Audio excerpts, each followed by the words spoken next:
सन्मान्य सदस्य मंगल प्रभात लोढ़ा। धन्यवाद अध्यक्ष महोदय।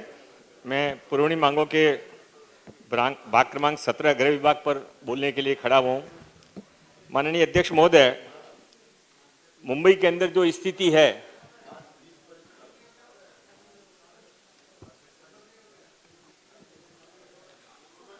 माननीय अध्यक्ष महोदय, मुंबई के अंदर आज जो स्थिति है उसमें शिवाजी महाराज का वंशज, महाराष्ट्र का हिंदू, मुंबई में रहने वाला हिंदू अपने आप को ठगा हुआ, डरा हुआ महसूस कर रहा है। माननीय अध्यक्ष महोदय, अभी कल यहाँ पर सनातन धर्म पर, सनातन संस्था के ऊपर प्रतिबंध लगाने की बात निकली।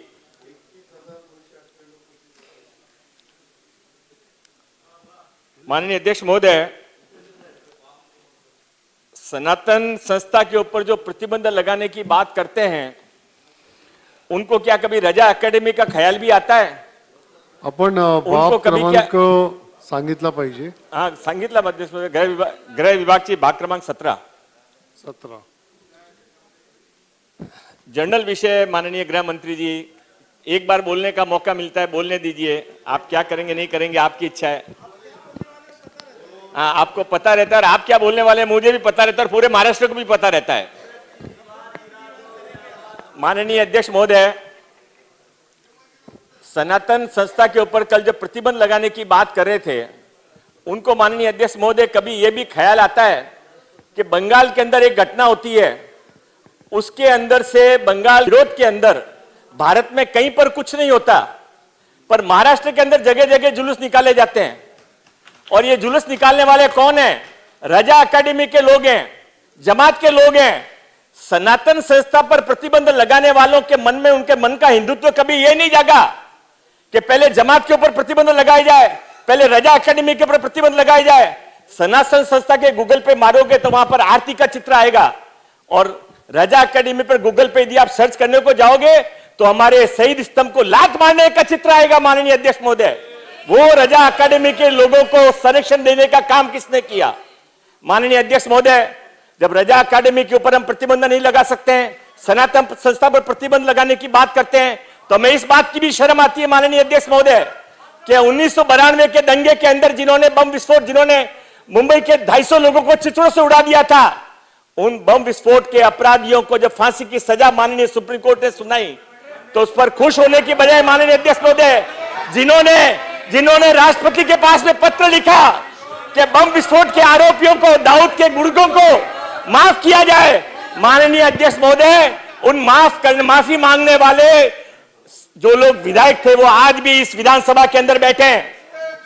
उसमें 12 लोगों के साइन थे माननीय अध्यक्ष महोदय, जिन्होंने बम विस्फोट के अंदर मुंबई के लोगों के चिथड़े उड़ाए। वो 12 लोगों के साइन करने वाले आज भी विधानसभा सदस्य बनकर यहां पर बैठे हैं।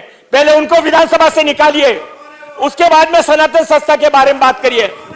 आप पूछिए कौन है, आपको सब मालूम है। माननीय अध्यक्ष महोदय, मैं जो कुछ कह रहा हूं सोच समझ के कह रहा हूं, ऑन रिकॉर्ड है। और माननीय अध्यक्ष महोदय, मुझे संरक्षण दिया जाए। माननीय अध्यक्ष महोदय, मुझे संरक्षण दिया जाए।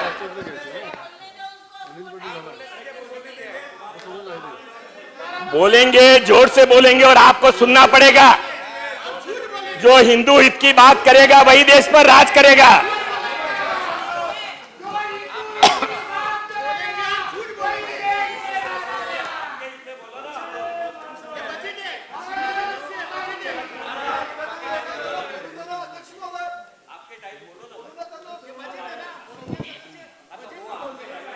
मंगल प्रभात लोढ़ा जी, आप आपका बात शुरू करिए।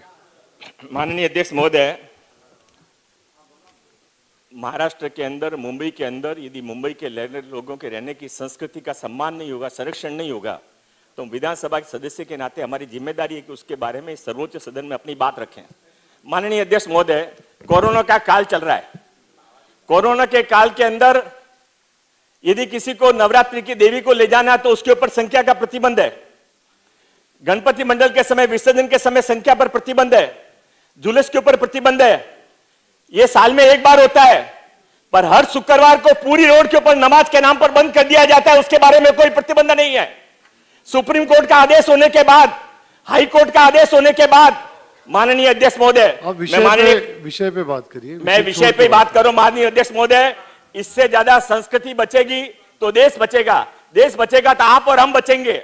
नहीं तो जो कश्मीर के अंदर हुआ, जो आज बंगाल के अंदर हो रहा है, वो कभी महाराष्ट्र में नहीं हो। माननीय अध्यक्ष महोदय, मैं आपसे निवेदन करना चाहता हूं, माननीय गृह मंत्री से निवेदन करना चाहता हूं आपके माध्यम से कि ये जो सेंसिटिव सब्जेक्ट है, आप इसको समय रहते हुए इस नब्ज को पहचानिए। माननीय अध्यक्ष महोदय, छोटी छोटी बातें हैं पर अंदर बहुत बड़े बड़े बम छुपे हुए हैं। माननीय अध्यक्ष महोदय, कभी मुंबई के अंदर सारी अपनी मछली बेचने का व्यवसाय किसके पास में था? कोली महिलाओं के पास में था, 90%। आज कौन उस व्यवसाय के अंदर, क्यों सारी कोली महिलाओं का बाहर जाना पड़ गया? माननीय अध्यक्ष महोदय, मुंबई के 15 से ज्यादा बड़े बड़े व्यवसाय एक जाति विशेष के लोगों ने, धर्म विशेष के लोगों ने अपने कब्जे में कर लिए हैं।